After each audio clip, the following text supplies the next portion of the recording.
Ok, entonces ya me escuchan bien, ¿verdad?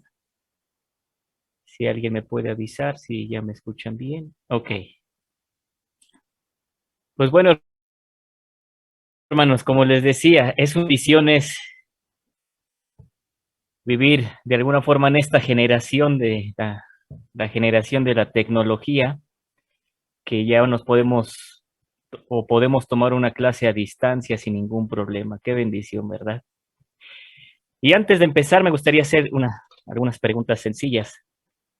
Aquí va a ser complicado, ¿verdad? La retroalimentación, pero me hubiera gustado saber cómo iban con los principios, si hay algo que ustedes tienen alguna duda, que no sé si se pueda abrir para alguien que quisiera dar un comentario o tuvieran una duda, poderla resolver.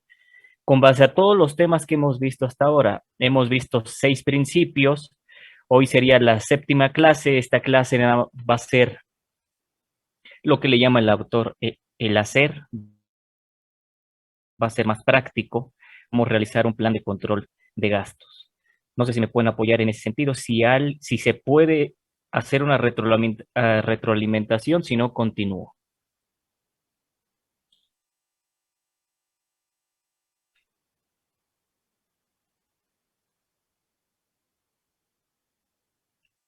No se puede hacer no sé si no se puede por la tecnología o no hay ningún tipo de dudas.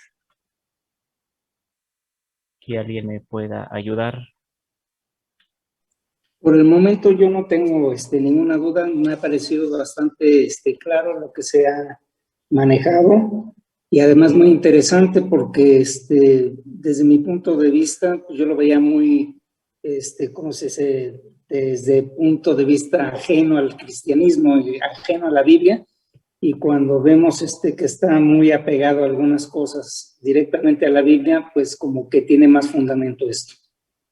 Así es, hermano. Muchas gracias, hermano. ¿Alguien más que quisiera comentar?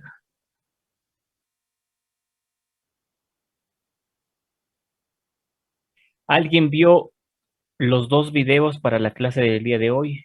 Hay un video que se llama el plan de control de gastos y el otro video que es la sesión 3. No sé si alguien pudo ver. Hermano, a Dígame, ver, hermano. aquí se va a enviciar, ¿verdad? ¿Ya? Bueno, yo estuve viendo los videos y bueno, sí hay muchas cosas que comentar, ¿no? Ok. Pero básicamente, pues sí son videos de muchos buenos consejos. No sé si sean prácticos llevarlos. La verdad es que creo que en algunos casos va a ser un poquito difícil pues, hablo en lo personal, ¿no? No sé si los demás lo puedan hacer, pero creo que en el video nos dice mucho que hay que tener en una cajita de zapatos todos los gastos y después irlos valorando y después viendo cómo vamos a hacer, si hay más entrada que salida y todo esto, pero híjole, en mi caso es muy difícil, hermano, por la situación en la que yo trabajo. No tengo una entrada fija, tengo muchos gastos a veces en un solo día y después muchos, o a veces cero entradas, y entonces por eso es un poquito difícil de contabilizar. Y después quiero decirle algo. Esto creo que va relacionado con lo anterior, porque hemos visto también en otros temas el no endrogarse o el no endeudarse tanto, pero a mí se me viene, por ejemplo, una deuda un poquito grande y no sé cómo la voy a hacer, ¿no? Porque tengo que cambiar mi coche, tengo que cambiar algunas cosas y son gastos muy fuertes que voy a tener que pedir un financiamiento. Entonces, bueno, pues ya después usted me va a aconsejar o a pedir la cooperacha para que me ayude. Gracias, Ay, hermano mire, Jorge. hermano, aquí hay varios que ya me dijeron que sí me van a ayudar con el... Ah, perfecto, excelente. Gracias, Gracias, hermano, gracias. gracias, hermano Jorge. Sí es difícil de primera entrada, sí es difícil. Yo estoy en una situación similar. Yo antes era empleado, es más fácil ser empleado porque como caen las cuotas mensualmente o quincenalmente, es más rápido hacer lo que está diciendo el autor. Y ahora que ya estoy como independiente, hay entradas, hay salidas y todos los días varían, pero sí se puede, por lo menos lo digo como testimonio propio. Sí se puede, es más complicado, pero sí se puede. Ahora, con base a las deudas, dentro de 8 días vamos a cerrar con las deudas y espero poder resolver lo más que se pueda en este punto de las deudas. Hoy estamos ya en la penúltima clase de este curso, de este pequeño curso, y dentro de 8 días terminamos ya el curso o el taller de finanzas bíblicas. No sé si alguien quisiera comentar algo más, si no, continuaría. Una de las cosas que decía el video es que nosotros no podemos garantizar nuestro futuro. Dios es el que tiene el control de todo ello y no sabemos si el día de hoy nos va a pedir nuestra alma y por lo tanto no podemos pensar en lo que vayamos a recibir en un futuro, sino más bien tenemos que pensar en utilizar lo que tenemos actualmente. Y entonces, en base a que en un momento determinado, pues hay que ahorrar para poder manejar otras cosas posteriormente, incluyendo estar manejando hasta la herencia, ¿no? Exacto. Como tiene que pensarse en ese tipo de cosas y pensar que se me hizo medio chusco el hecho de que dice ¿de quién es la herencia? Y en ese video contestó, de los hijos, todo el mundo dijo de los hijos, ¿no? Y dicen, pues de nada ha servido todo lo que he estado platicando aquí con ustedes, porque siempre han dicho ustedes mismos que las cosas son de Dios. Entonces la herencia también es de Dios. Así es, amén.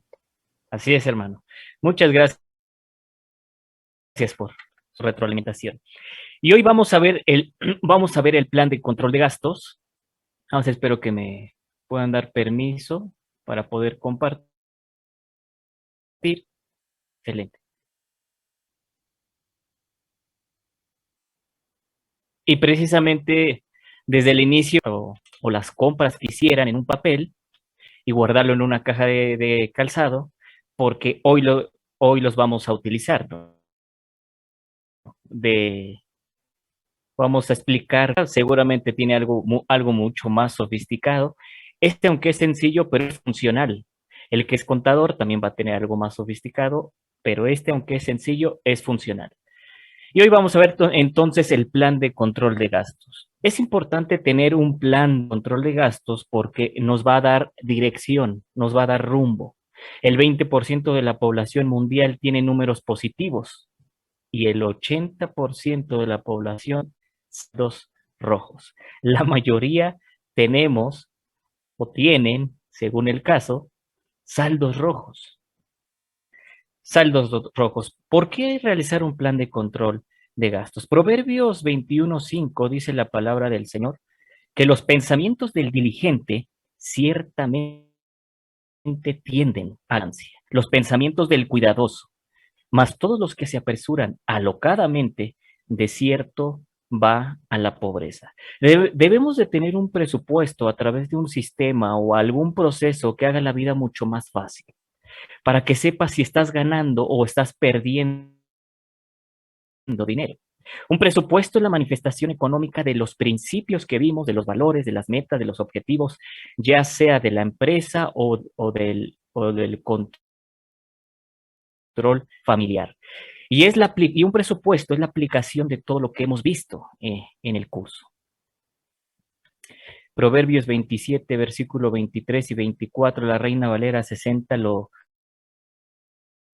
traduce así.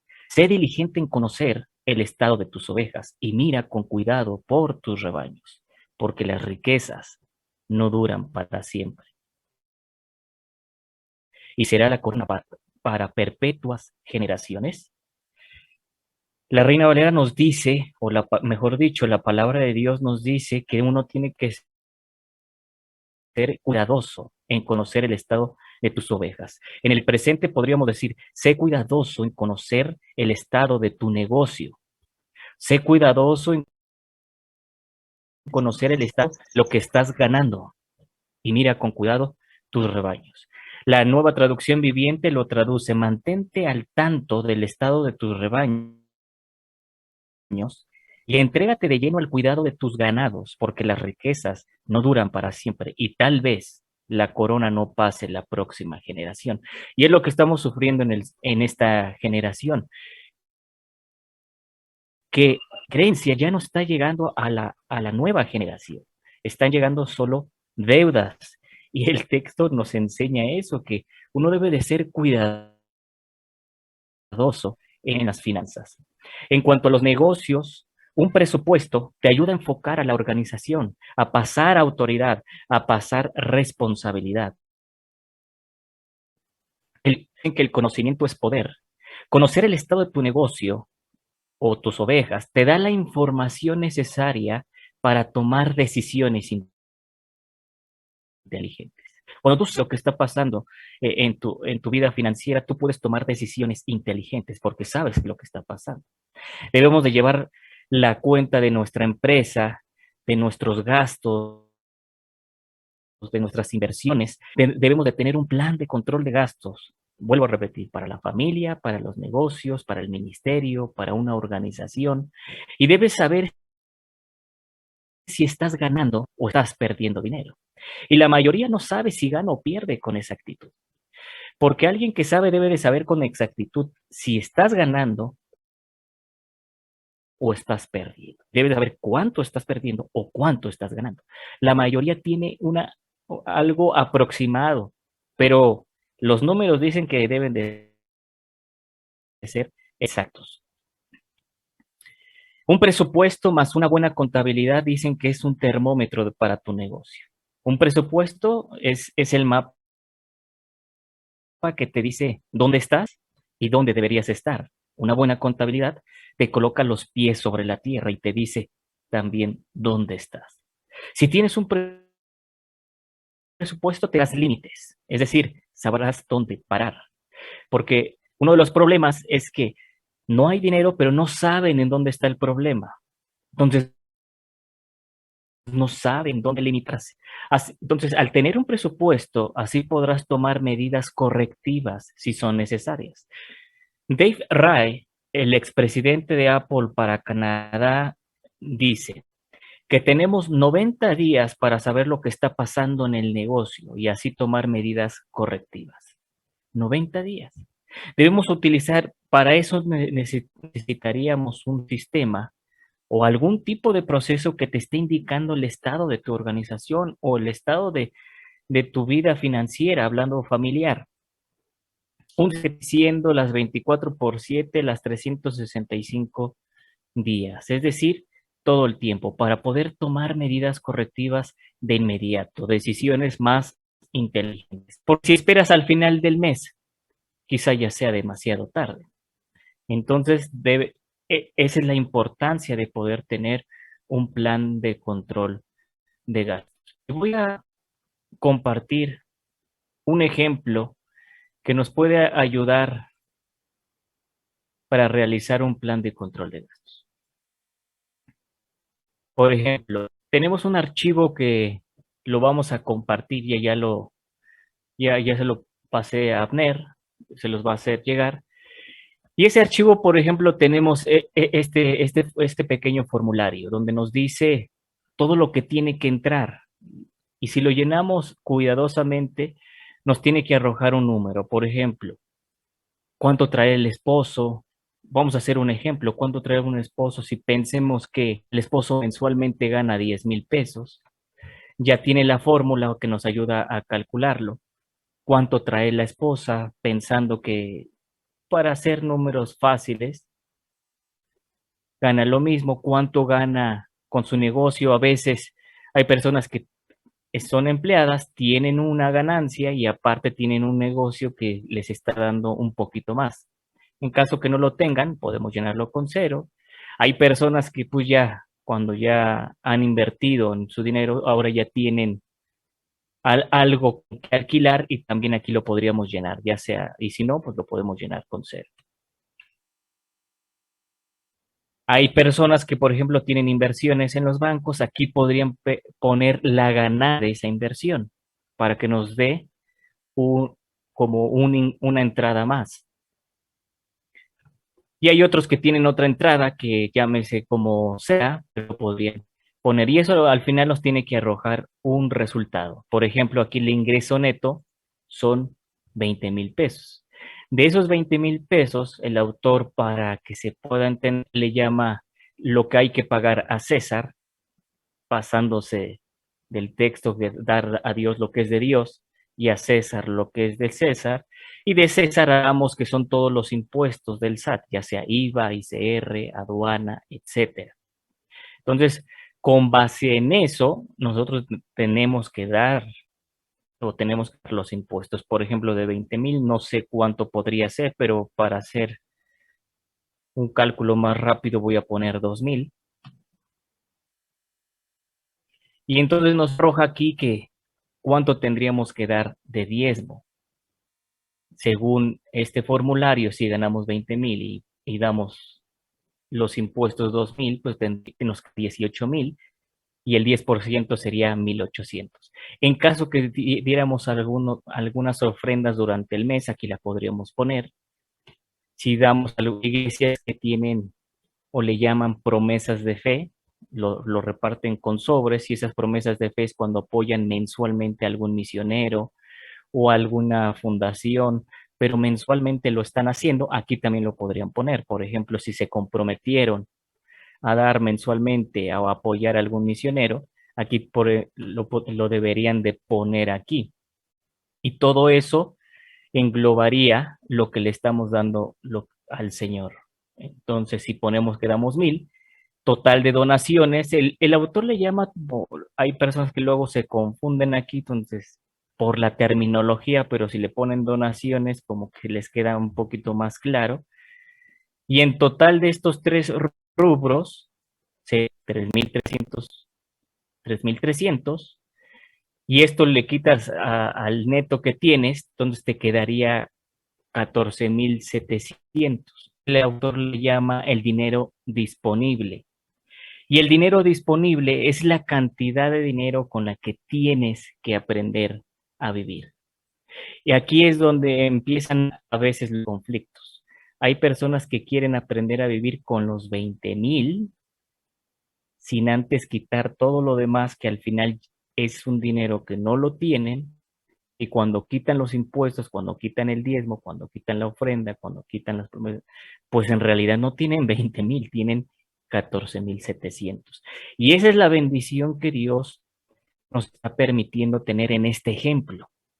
Y la bendición es son esos 14,700, no los 20,000, sino los 14,700. Hay algunos que empieza aquí una confusión y muchos dicen, ¿de dónde debo de sacar el diezmo? ¿No? Muchos lo dan neto, del neto lo dan de aquí, otros lo dan otros lo dan otros lo dan del neto de los 20,000, que aquí serían 2,000, otros lo dan quitando primero los impuestos. Muchos concuerdan, pero al final, como habíamos hablado hace 8 días, el objetivo del diezmo es el dar, el principio del dar. Si usted lo da de antes, si lo da después, ya es un asunto más del corazón. El que es empleado lo va a dar después de los impuestos. ¿Por qué? Porque el dinero que le dan ya le quitan, darle lo que es el impuesto para poder darte las ganancias. Porque hay textos del Antiguo Testamento que nos dicen que el diezmo son de las ganancias. Y en ese sentido de las ganancias, por eso muchos defienden esa postura, que debe de ser después de impuestos, porque los impuestos no es ganancia, sino es parte de tu negocio que te lo tienen que quitar, o de ser accionista que te lo tienen que quitar, y tu ganancia, en este caso, al quitar 20 menos, poner 20 menos 2,000, pues tu ganancia sería los 18,000. Pero bueno, vuelvo a repetir, ahí es más un tema, un asunto del corazón, y es más un tema de conciencia, de saber que si lo están haciendo bien, si no se está haciendo bien. No sé si hasta aquí tengan alguna duda, sino para continuar. Solamente un comentario. Adelante. En realidad no debería decir ingreso neto, sino debería decir ingreso bruto, porque el neto es ya lo que queda. El bruto es lo que se recibe en total. Ok, aquí el autor le llama, por ejemplo, le cambia esta terminología porque aquí le llama neto y abajo también le llama neto disponible, le agrega el término disponible al disminuir todo lo demás. Pero sí, bueno, pero sí entiendo lo que nos está comentando, sí debería de ser astuto y ya al ir descontando todo esto ya debería de ser el ingreso neto disponible. Gracias, hermano. No sé, ¿algún otro comentario?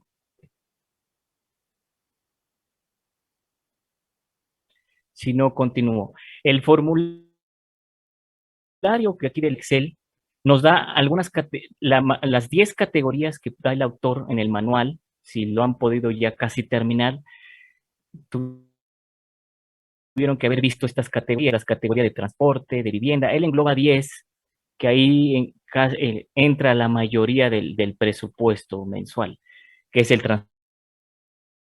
transporte, la vivienda, la comida, los ahorros, las deudas, el entretenimiento, la vestimenta, la salud, seguros, gastos varios, etcétera.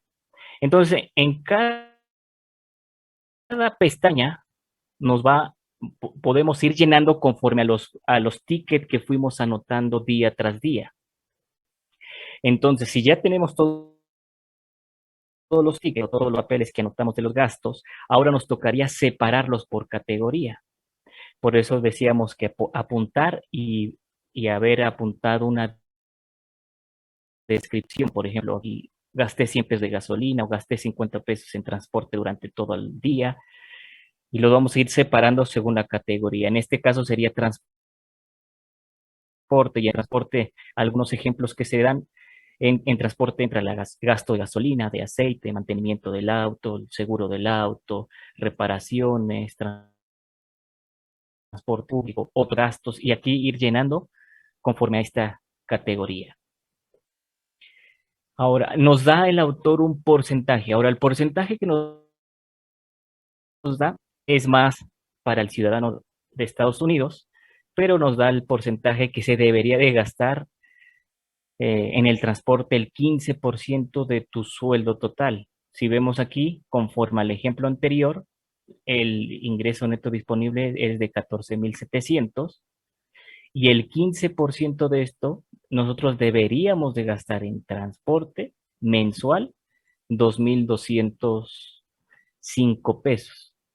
Claro, hay categorías que probablemente, según el trabajo, de cada quien debería de ser más alto aquí, pero al final debe de ser cada categoría, debe de sumar el 100%, porque si no vamos a empezar a tener a los rojos. Y así nos vamos a ir a cada categoría. Por ejemplo, la categoría de vivienda nos dice que el porcentaje debería ser el 38% del sueldo.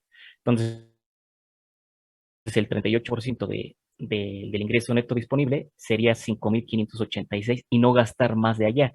¿Y qué incluye de la vivienda? Pues incluye si rentamos, impuestos del mismo, seguros y todos los gastos para el mantenimiento de una vivienda, que es luz, gas, entra el teléfono, el agua, el mantenimiento, el internet y algún otro tipo de proyectos como ampliar la vivienda, etcétera, etcétera, no debería de pasar el 38%. La otra categoría, que es comida, debería de ser de nuestro presupuesto el 15%. Entonces, y también sería de 2,005 pesos. En ahorros, casi nadie ahorra, pero aquí debería de estar, aquí debería de ser el 5%, el 5% mensual debería ser 735. En las deudas, según el autor, si es que vamos a tener una, debería de ser el 5% de tu presupuesto de una deuda. Es decir, que tú podrías, no, bueno, no, está mal expresado, no que puedas, caso dependiendo de la situación, requerirías algún préstamo, debería de ser el 5% de tu dinero disponible, porque debes de tener un margen, y el 5% es conforme a tu presupuesto, no tendrías ningún problema para pagarlo. El problema es que aquí empiezan los presupuestos, que el porcentaje de deuda a veces es más del 30 o del 35% de lo que ganamos. Y del entretenimiento, esa es otra área que se gasta bastante y debería de ser el 4% de tu presupuesto. Esto aproximadamente es, bueno, aquí no lo veo, pero debería de ser 587 de entretenimiento. Ahí entran vacaciones. Alguien dirá, con 588 no me alcanza. Es que ahí entra el ahorro. Ahorras primero para irte de vacaciones, pero actualmente van de vacaciones, pero endeudados, comprando a 12 meses un paquete, etcétera, etcétera, etcétera. Y en entretenimiento también entra restaurantes por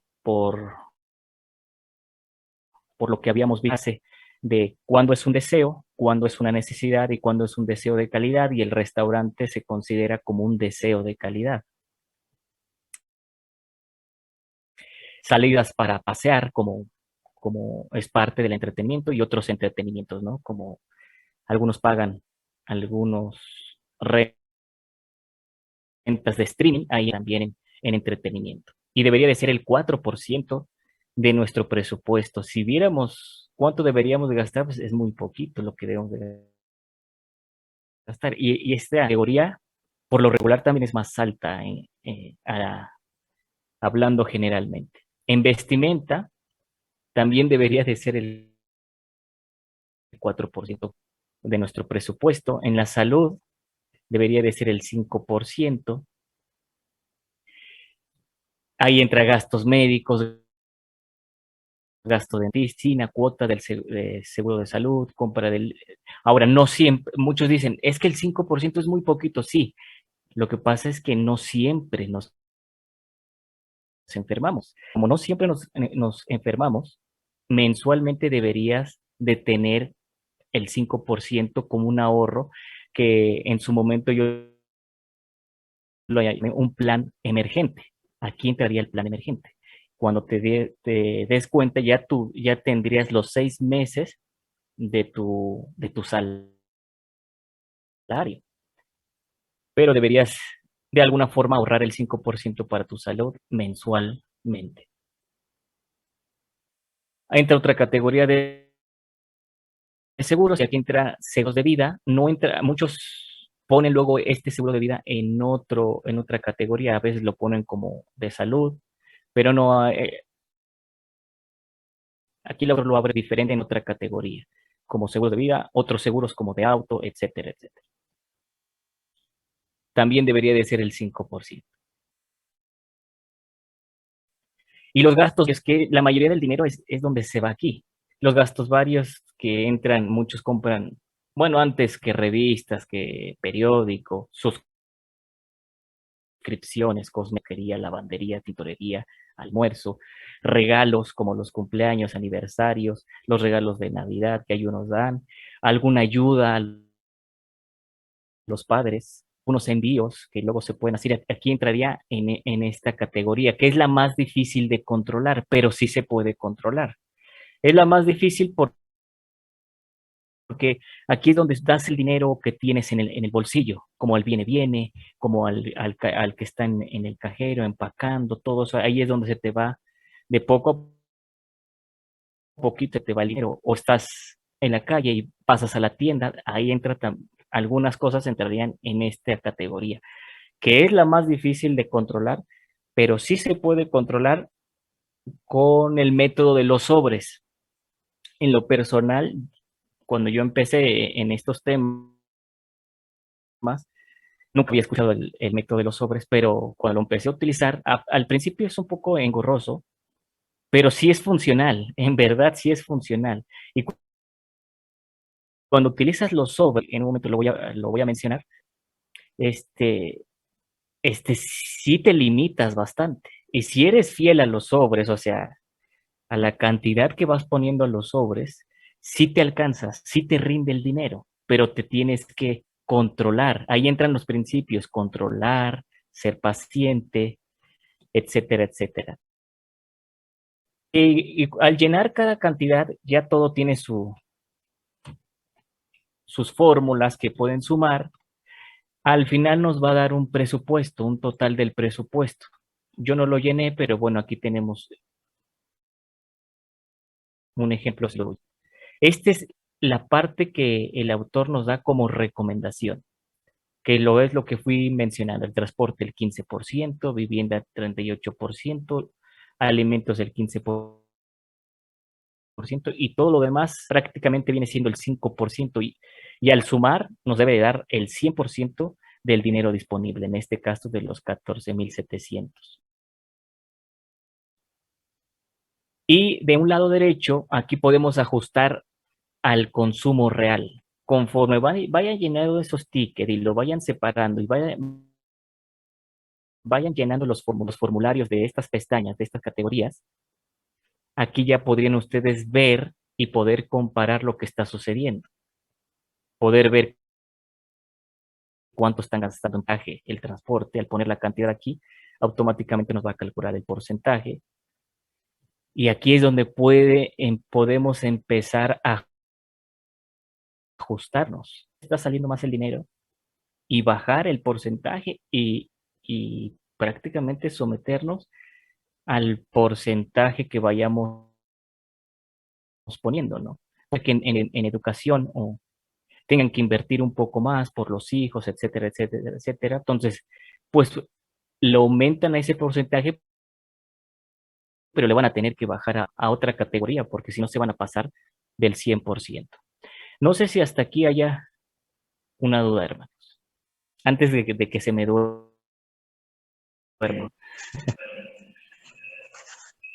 Ok. Y aquí tenemos otro archivo que también nos va a calcular ya más limpio. Todo lo que llenamos nos calcula el importe según las categorías. Y aquí agrega algunas otras más, como las mascotas, cultura y varios. Y nos tiene que dar la misma cantidad de lo que estamos gastando en el archivo anterior a esta. Y aquí empiezan los sobres. Una vez que yo ya sepa el porcentaje que tengo que gastar por categoría, ya sea respetando la recomendación o lo que ustedes vayan ajustando según sus necesidades. Si aquí ponen en transporte que debe de ser el 15%, y ese por ciento equivale, por decir algo, a 1,000 pesos, entonces aquí empieza el sistema de los sobres o el método de los sobres. Y el método de los sobres es que tú vas a poner esta cantidad en cada sobre, es decir, vamos a tener un sobre para transporte, un sobre para viviendas, literal un sobre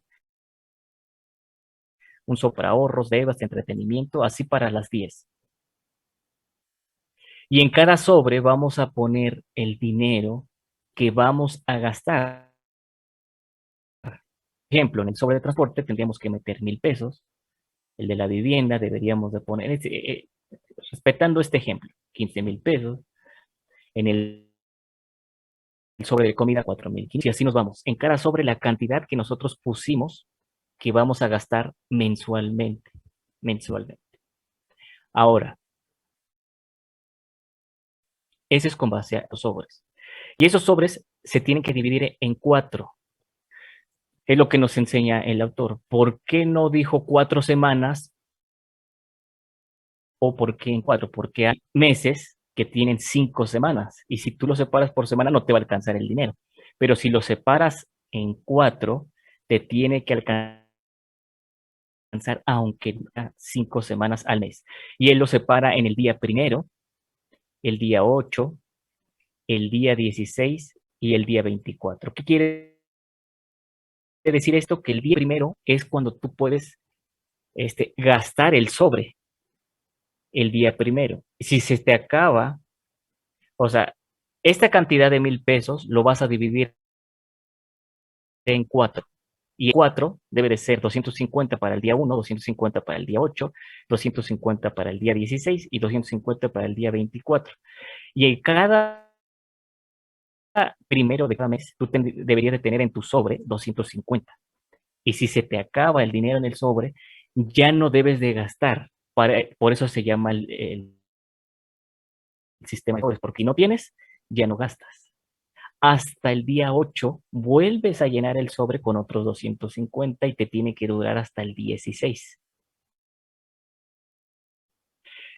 Y el día 16 vuelves a llenar el sobre y lo tienes que volver a llenar hasta el día 24. Y del 24 debes de tener, debe de ser más cuidadoso por el mes que tenga 31 días, porque te tiene que rendir un poco más el dinero y tienes que llenarlo hasta el día primero. El sistema de sobres es complicado al principio porque si no tenías el hábito de hacerlo así, sí te puede con paciencia, con dominio propio y con los otros principios que hemos visto, con contentamiento, con gozo en el corazón, sí se puede lograr. Sí se puede lograr y vas a ver resultados donde al final te tiene que rendir el dinero conforme a tu presupuesto. Y, y es que te va a sobrar, porque como vas a aprender a limitarte, te va a sobrar a veces en otras categorías y ahí lo que sobra, ahí entra el famoso ahorro. Ahora vas a poder ahorrar porque como ya te estás ajustando, te va a sobrar y al sobrar empiezas a ahorrar y empiezas a aplicar tu generosidad mejor, etcétera, etcétera, etcétera. No sé si hasta aquí tengan alguna duda, hermanos. Ese es fácil de explicarlo, pero puede ser que me estoy yendo rápido o se me esté pasando algo.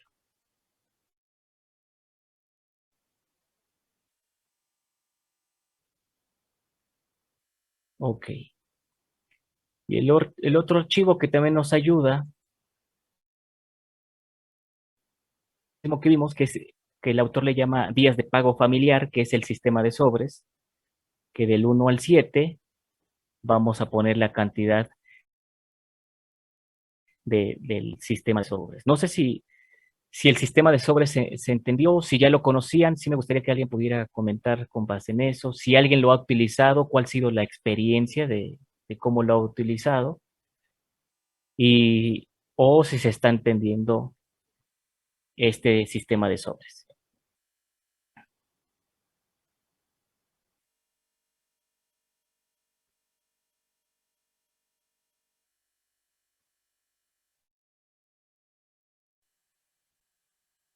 Ok, pues prácticamente ese sería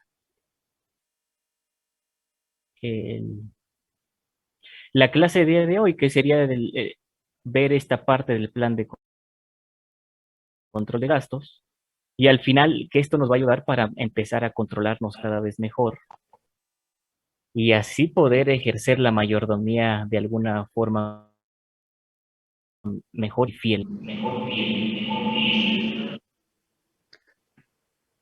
No, solamente quería decirle que sí se entiende, pero yo vuelvo a la misma parte, es un poquito difícil, ¿verdad? Pero esta parte de lo de los sobres hermanos es por persona que trabaja, es si por ejemplo en mi caso mi esposa trabaja, también lo tendría que hacer ella, o es por familia. No, sería por familia. Por eso en la imagen que está en la pantalla, hermano, aquí inicialmente pusimos cuánto trae el esposo y cuánto trae la esposa, porque es familiar. No, aquí qué bueno que comentó eso, porque a veces queremos decir lo que gana ella, lo que gano yo. No. Como el texto nos enseña que somos una sola carne, también en las finanzas debemos de ser uno solo. Y en ese uno se juntan los dos